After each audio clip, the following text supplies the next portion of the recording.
Hello everyone, welcome back in our class. आज की class में हम क्लास 10th के सोशल साइंस के चैप्टर 4 औद्योगिकरण का युग इस चैप्टर के कुछ इंपॉर्टेंट एमसीक्यू क्वेश्चंस को सॉल्व करेंगे। ये क्वेश्चंस आपके एग्जाम के दृष्टिकोण से काफी इंपॉर्टेंट हैं, तो आप इन्हें जरूर ध्यान से देखें। आइए स्टार्ट करते हैं क्वेश्चन नंबर 1 से। पहला प्रश्न है, विश्व बाजार में कौन कौन से भारतीय उद्योग एवं दस्तकारियों का बोलबाला था। अर्थात संसार या इंटरनेशनल मार्केट में भारतीय उद्योग कौन कौन से भारतीय उद्योग का बोलबाला था। जूट और कागज उद्योग, सूती और रेशमी कपड़े, जेवरात और हस्तशिल्प, बर्तन और कांच। तो इनमें से भारतीय उद्योग में से सूती और रेशमी कपड़े, इनकी डिमांड इंटरनेशनल मार्केट में बहुत ज्यादा थी। नेक्स्ट क्वेश्चन है, औद्योगिक क्रांति किस देश में प्रारंभ हुई थी और साथ ही साथ औद्योगिक क्रांति कब प्रारंभ हुई थी। यह क्वेश्चन भी आपके लिए बहुत इंपॉर्टेंट है। अमेरिका में, यूएसएसआर अर्थात रूस में, इंग्लैंड में या फिर चीन में।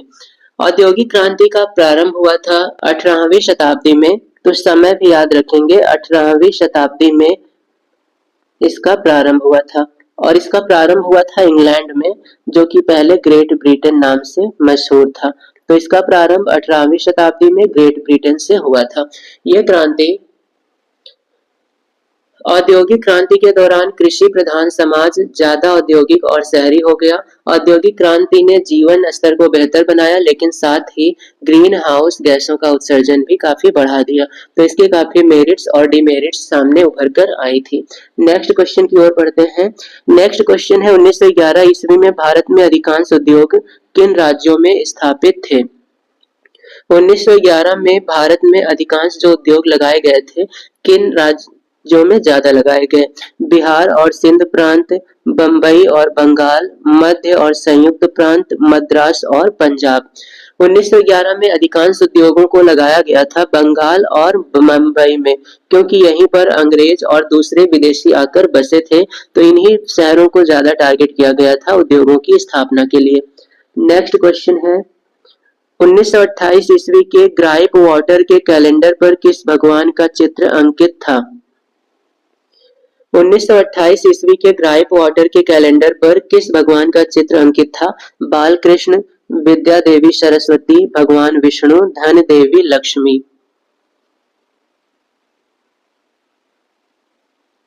ग्राइप वाटर के कैलेंडर पर भगवान बाल कृष्ण का चित्र अंकित था। नेक्स्ट क्वेश्चन है, गिल्ड्स क्या थे। व्यापारियों के संगठन, नाविकों के संगठन, विद्वानों के संगठन या उत्पादकों के संगठन। गिल्ड्स कहा जाता था व्यापारियों के संगठन को। नेक्स्ट क्वेश्चन है, फ्लाइंग शटल से क्या तात्पर्य है। फ्लाइंग शटल क्या है। हवाई जहाज का एक यंत्र, रस्सियों और पुलियों के जरिए चलने वाला एक यांत्रिक औजार, औद्योगिक यंत्र जो इस्पात उद्योग के लिए प्रयुक्त होता है, या फिर एक कृषि यंत्र। इनमें से फ्लाइंग शटल क्या था। फ्लाइंग शटल रस्सियों और पुलियों के जरिए चलने वाला एक यांत्रिक औजार होता था। तो यह क्वेश्चन आपके लिए काफी इंपॉर्टेंट है। नेक्स्ट क्वेश्चन है, गिल्ड्स किस प्रकार के कार्य करते थे। गिल्ड्स कहा जाता था व्यापारियों के संगठन को, और इनका कार्य क्या होता था। गिल्ड से जुड़े उत्पादक कारीगरों को प्रशिक्षण देना, प्रतिस्पर्धा और मूल्य तय करना तथा व्यवसाय में नए लोगों को रोकना, उत्पादकों पर नियंत्रण रखना, या फिर इनमें से सभी। गिल्ड्स का कार्य होता था ये सभी। ये गिल्ड से जुड़े उत्पादक कारीगरों को प्रशिक्षण देते थे, प्रतिस्पर्धा और मूल्य तय करते थे, व्यवसाय में नए लोगों को रोकते थे, उत्पादकों पर नियंत्रण रखते थे। ये सभी कार्य गिल्ड्स के थे। नेक्स्ट क्वेश्चन है, औद्योगिक क्रांति सर्वप्रथम कहाँ प्रारंभ हुई। औद्योगिक क्रांति का प्रारंभ कहाँ और कब हुआ था। तो कब हुआ था, तो इसका आंसर है 18वीं शताब्दी में, और इसका प्रारंभ कहां से हुआ था। England, Germany, France, Italy. इनमें से कहां औद्योगिक क्रांति का सबसे पहले प्रारंभ हुआ था। औद्योगिक क्रांति की शुरुआत ग्रेट ब्रिटेन अर्थात इंग्लैंड से हुई थी 18वीं शताब्दी में। नेक्स्ट क्वेश्चन है, बंगाल में पहली जूट मिल कब शुरू की गई। 1860 में, 1855 में, 1848 में या 1845 में? बंगाल की पहली जूट मिल कब खुली या फिर इसकी शुरुआत कब की गई थी? बंगाल में पहली जूट मिल का शुभारंभ हुआ था 1855 ईस्वी में। नेक्स्ट क्वेश्चन है, गुमास्ता क्या है? बुनकर, कपड़ा व्यवसायी, वेतनभोगी कर्मचारी या फिर ऊन बेचने वाले? इनमें से कौन गुमास्ता कहलाते थे? गुमास्ता कहा जाता था वेतनभोगी कर्मचारियों को।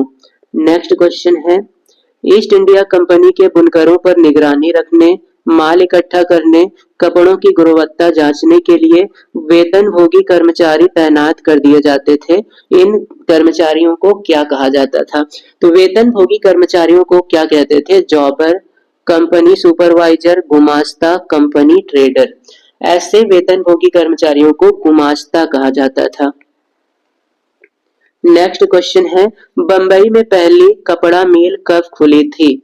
बंबई की पहली कपड़ा मिल का उद्घाटन कब हुआ? 1845, 1850, 1852 या फिर 1854?